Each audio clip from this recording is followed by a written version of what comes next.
Bonjour à tous. Voilà quelques conseils pour écrire une bonne introduction en sujet de réflexion en classe de 3e.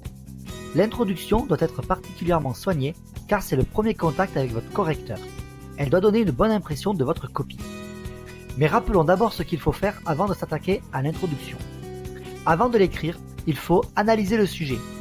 Ensuite, au brouillon, on cherche des arguments pour répondre à la problématique posée par le sujet. En face de chaque argument, il faudra trouver un ou deux exemples. Pour finir, il faudra relier les exemples entre eux pour voir émerger un plan possible, plusieurs parties, 2 ou 3 selon votre approche.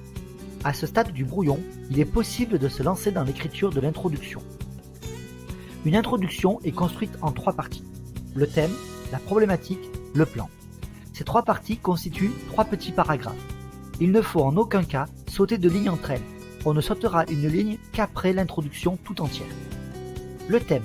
Il s'agit d'une phrase générale qui annonce la thématique sur laquelle porte la future réflexion.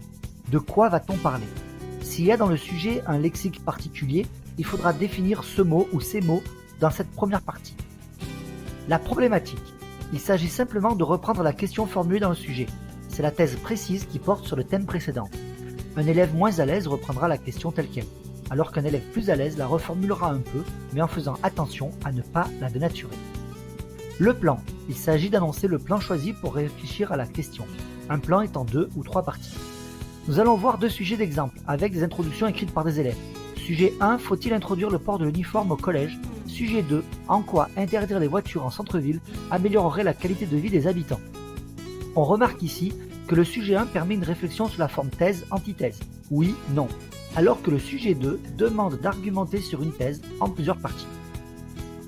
Voici le plan trouvé avec des arguments pour chacun des 2 sujets d'exemple. On voit bien que le sujet 1 est en 2 parties, thèse, antithèse, avec 3 arguments dans chaque partie. Et on voit que le sujet 2 est une thèse en 3 parties, avec à l'intérieur de chaque partie 2 arguments. Et voici les 2 introductions possibles pour ces 2 sujets. On remarque bien les 3 parties de l'introduction dans ces 2 exemples précis.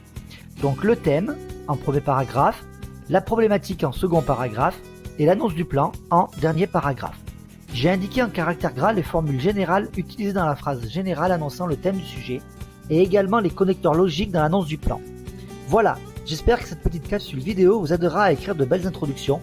Merci pour votre attention.